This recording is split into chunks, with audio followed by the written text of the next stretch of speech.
Merci d'être avec nous. Confirmation donc cet après-midi, les 4 principaux syndicats de la SNCF ont déposé un préavis de grève reconductible à partir du 12 octobre prochain. Décision prise au terme d'une réunion cet après-midi à Paris, à côté de la gare de l'Est. Céline Bruel, rebonjour, vous êtes en direct. On attendait donc cette décision.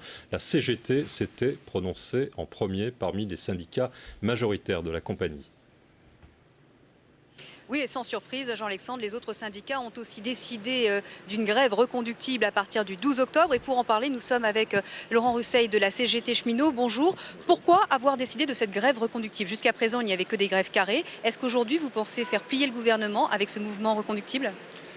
Déjà parce que le gouvernement reste sourd à l'expression qui est faite dans le pays, aussi bien des salariés et plus largement vis-à-vis de l'opinion publique, puisque je rappelle que le mouvement est soutenu quand même par plus de 70% de la population.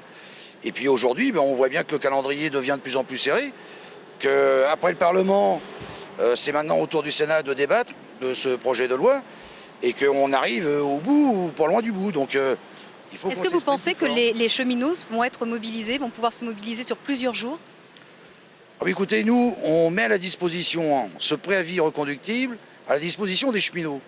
Et ce sont les cheminots en Assemblée Générale qui vont décider de la poursuite ou non du mouvement, en fonction des éléments qu'on va leur communiquer, mais aussi au niveau du contexte et de l'environnement, selon si d'autres secteurs aussi s'inscrivent dans le mouvement. Mais vous les sentez comment? Vous les sentez aptes, prêts à entamer un conflit durable?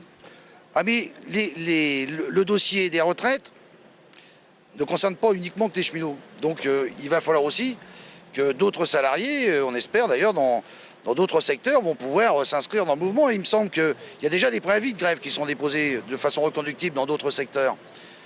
Et donc à partir de là, on ne sera pas tout seul et on doit pouvoir créer une dynamique pour enfin être entendu par le gouvernement et le patronat. Parce qu'on a aussi des revendications concernant les entreprises. Les revendications sur l'emploi, les conditions de travail, etc. sont aussi posées dans les entreprises. Vous pensez donc que les cheminots peuvent être le moteur d'un mouvement d'ampleur? Mais ils seront le moteur avec d'autres. Je pense qu'on n'est pas tout seul. Il y a d'autres secteurs, la RATP, la chimie, l'agroalimentaire, EDF aussi qui a déposé un préavis reconductible. Et donc aux salariés de décider ce qu'ils doivent donner comme sens à ce mouvement. Et reconduire le mouvement jusqu'à quand? Jusqu'au retrait du projet? Jusqu'à l'amendement du projet de loi? Écoutez, on a fait des propositions au niveau de la CGT, mais aussi plus largement au niveau de l'intersyndicale. Maintenant, au gouvernement d'entendre ces propositions. Et ce n'est pas en l'espace de 2 mois qu'on fait un projet de loi sur les retraites qui concerne l'ensemble de la population et qui est un enjeu de société. Merci d'avoir répondu à notre question. Et puis le scénario qui peut se profiler, c'est une grève au moins jusqu'au 15, parce que le 15 octobre prochain, c'est le jour où le Sénat doit voter le projet de réforme sur les retraites. Et donc il se pourrait donc bien que les cheminots fassent grève au moins jusque-là.